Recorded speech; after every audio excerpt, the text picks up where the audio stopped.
Good evening. Thank you for joining us on Straight Talk. I'm sure many Hong Kong people will recognize our guest, Dr. Flora Zeta Cheong Leen. Flora is an accomplished ballerina and was a leading actress in 10 full-length movies before becoming a fashion designer. Flora received the World Outstanding Chinese Business and Art Award in 2007 and Hong Kong 10 Outstanding Young Persons Award in 1990. She has created several fashion labels and is a dedicated philanthropist using her skills and resources to promote various charitable causes. Tonight, we have asked Flora to share with us her life journey as a dancer and a fashion entrepreneur. Welcome, Flora. Hello, Doc. Right. So it has been a long time that we have seen you in Hong Kong, and I'm sure many people in Hong Kong have missed you. And I understand part of the reason that you're back in Hong Kong this time is to hold a memorial service for your late father, Mr. Hilton Cheong-Leen, who passed away in January last year at the age of 99. And my deepest condolences to you and your family. Thank you. Your late father, Hilton, was the longest uninterrupted serving elected office holder in Hong Kong history of the Urban Council since 1957 to 1991, some 34 years. Knowing that you would be on the show, a lot of people have shared with me that he was a dear mentor to many, and his love for Hong Kong is missed sorely.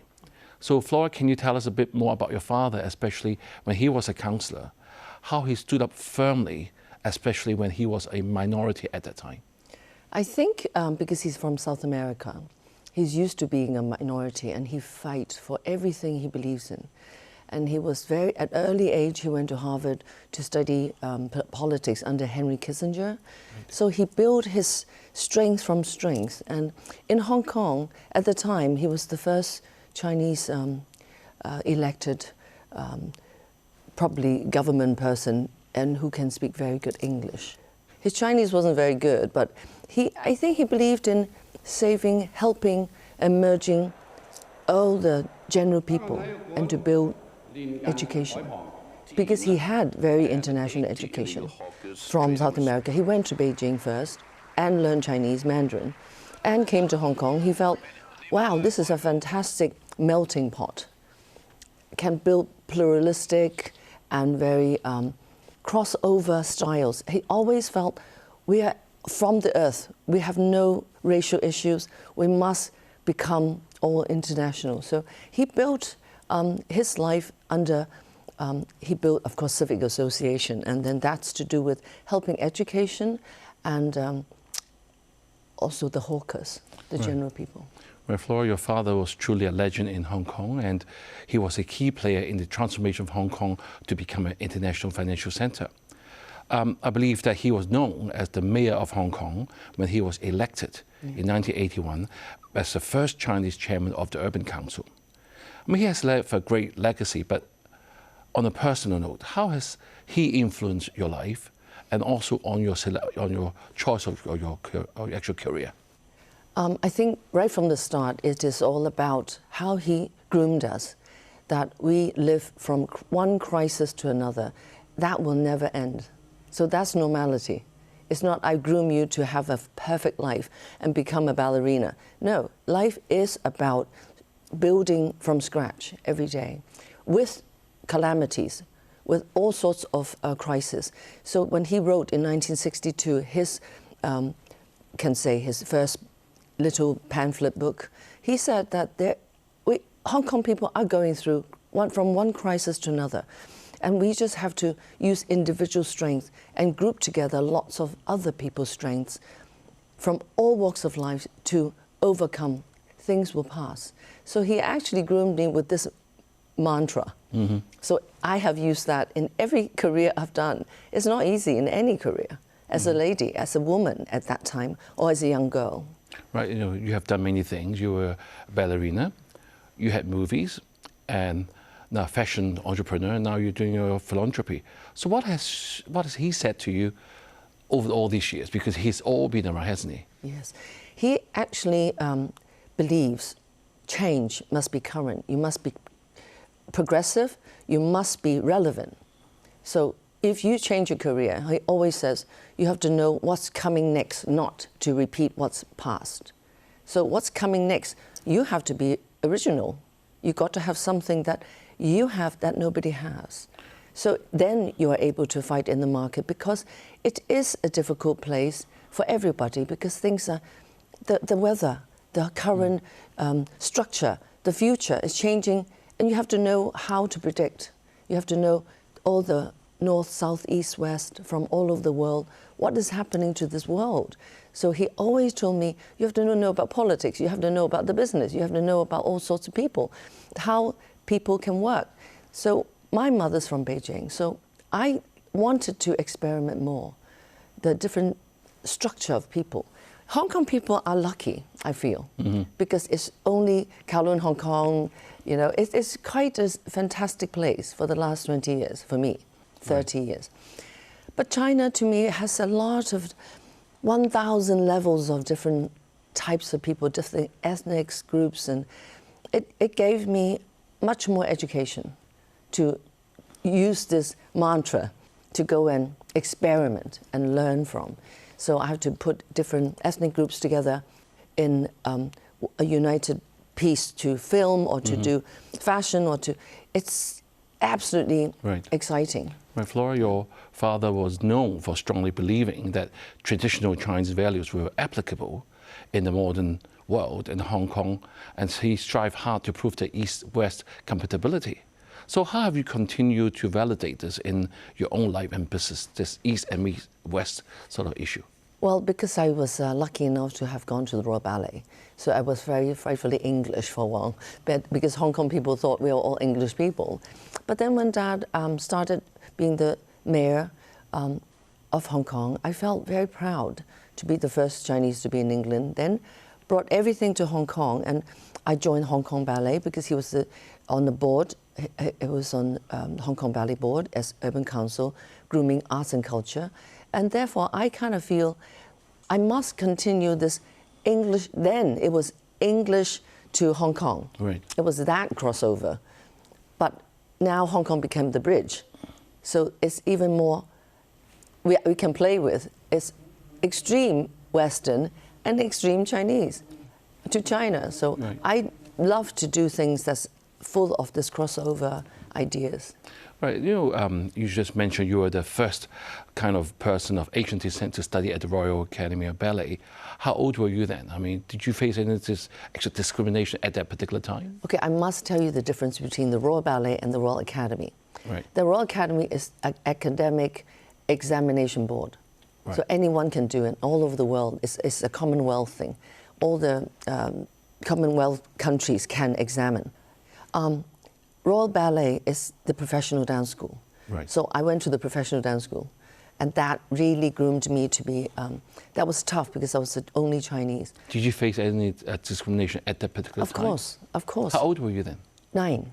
Wow. They used to come up and go, touch me, oh, she's alien. They think I'm an alien because all the girls are perfectly white, and I was the first Chinese, but they treated me well because it was a boarding school. Right. So I actually felt like, if you see the same people every day, I forgot I was Chinese, they forgot I was Chinese, we just became one. And we grew up together. So it takes time to get used to. Yeah. But I used to cry behind the curtains, and I couldn't tell people you're crying because that means you're weak. So what does it take to become a good ballerina, in short? Mental, physical, emotional, social, and spiritual. The 5 elements, you don't have it, you're out. Right. You have perfect physique, but you're weak. No. Emotional, you are like turmoil. No. If you're not spiritually strong, that you can endure all challenges, fight, fever, just keep on going. You really have to suffer. Do you ever need a mentor in Hong Kong? Do you have a teacher? Jane Wong. Right. Jane Wong is my mentor, and she's just absolutely disciplined. The minute you enter, your shoes is not in the right place. Put it away. You know, she's absolutely groom you as a charismatic young person, very disciplined. Right. You also, apart from your experience, you also were involved in the development of ballet in Hong Kong, the Hong Kong Ballet, for the last 35 years. So why is it so important to promote ballet from your point of view, and how is it going to change Hong Kong?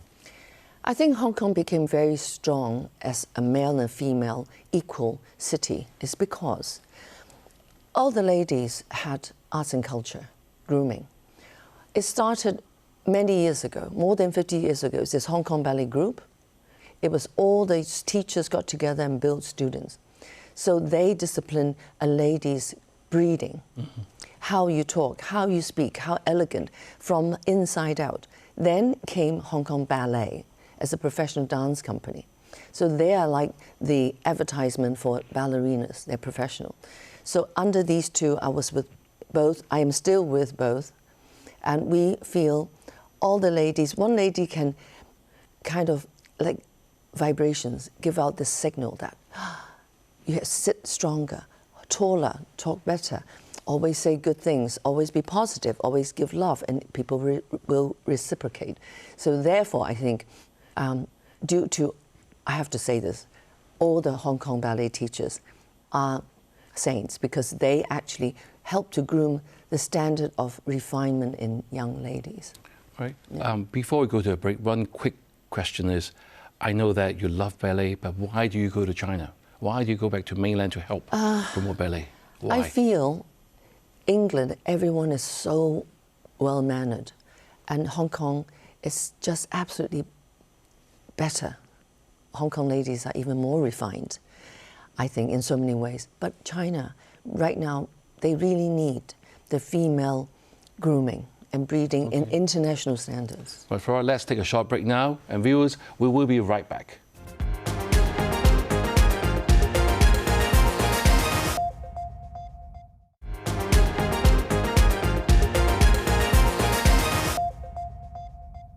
Thank you for staying with us. We have the pleasure of having Flora Zeta Cheong Leen on our show this evening.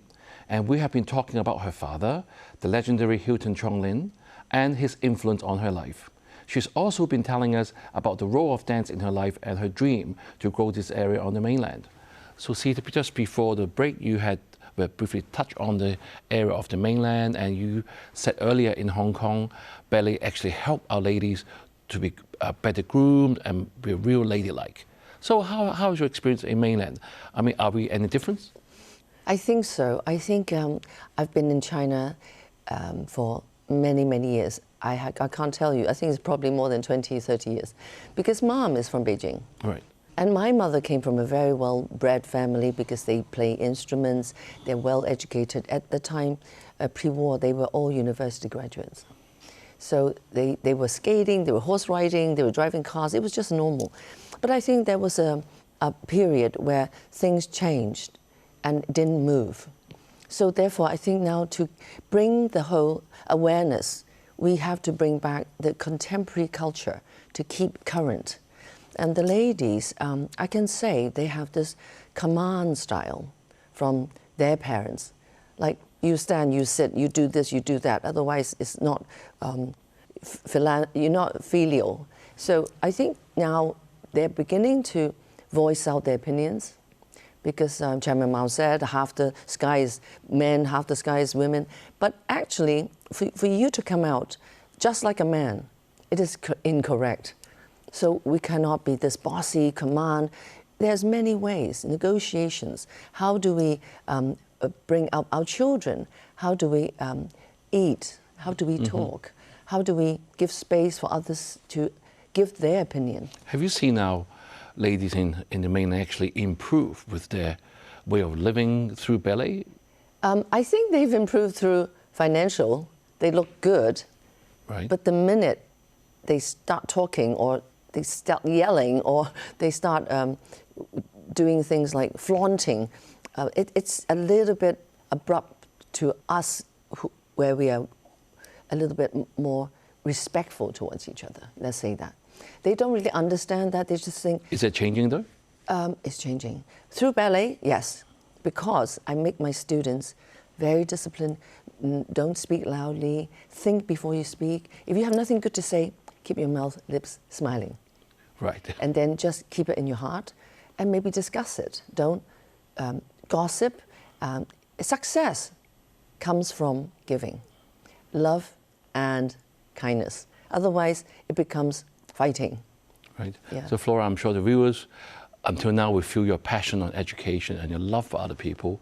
And I know that you have set up a Tian Art foundation that you help to promote dance for the underprivileged and for the orphans. So how has that changed your lives? Actually, Dad, we did this 13 years ago. He's the chairman, and all my brothers and sisters, we are all in the committee. We built it because we felt that education, my father gave free education to the secondary in Hong Kong. He promoted it, and it is successful. So I want to give free, actually it's not just dance, it's performing arts. Right. So we want to give scholarships to the underprivileged, the orphans, the autistic children, and poverty, poor children, and extra talented children. From there, you go ground up. Young people groom, they start grooming the older people, and it becomes a little bit more longer, but because I've opened the school and now Philanthropy for over 13 years now. But it's really important. Oh, the charity foundation in Hong Kong is 19 years. Right.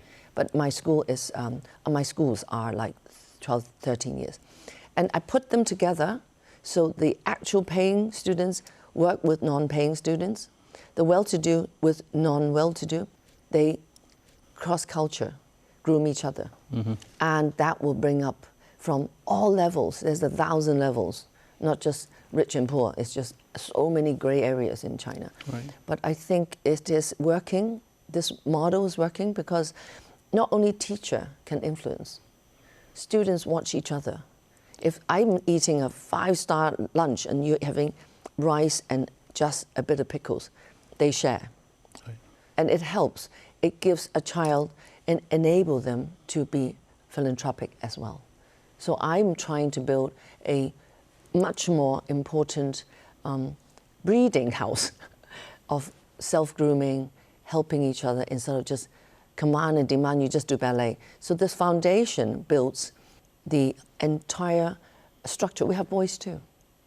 So the boys have to learn from administration to stage production, to do arts and craft for doing a little stagecraft, make costumes, makeup. So they're all well groomed in the theater arena, mm-hmm. not just on stage and not just a star. Right. Yeah. From dance, you start as the lead actress in several Chinese movies that we started said earlier, and then you actually moved on to fashion designing. And you have made your name for yourself, and you had developed several clothing lines. And how do you get interested in fashion? As you said earlier, you want to be trying to different things. And how do you have a message in the fashion that you're actually doing? Well, let's go back to two things. I never intended to become an actress or become a designer. The fashion really is that someone bumped into me in the street and said, oh, you look good, be a model. Okay, model. And then from models, oh, you do this, and then I start designing. Acting was just an accident. They saw me, I was Miss Hong Kong because Xiu Feng Fang could not, Josephine Fong got pregnant and cannot do it, and overnight I did something on TVB and that's it. A contract offered because I came back from the Royal Ballet. An accident. And then fashion is because my sister fell in love with a Frenchman and she started a fashion house. And she goes, oh, but I love this guy, fashion or I said, go, go, go, I help you stand in. So overnight she goes, the budget is this cost at this % of the rent, and then that's the cost of the, sell it like this. Go to your cabinet and get some clothing and just make it. So I did costume design. So I said, okay, I'll just help you. Help, help, help. She never came back. And so I became this fashion designer. So it's accident, but I helped my family, yet then I became successful. It's because I think I study along the way continuously. So I feel like this brand is successful at the time because I use very Western ways. Like Qipao, I used to make it backless and use leather with embroidery or use, now I'm using very natural vegetable fruit dyes and reuse fabric to remake vintage clothes. And I make ballerina leotards and tutus. So I actually work with everybody from India, from Japan. The poorest place in China, they do this wax dyeing. So I go everywhere and make this.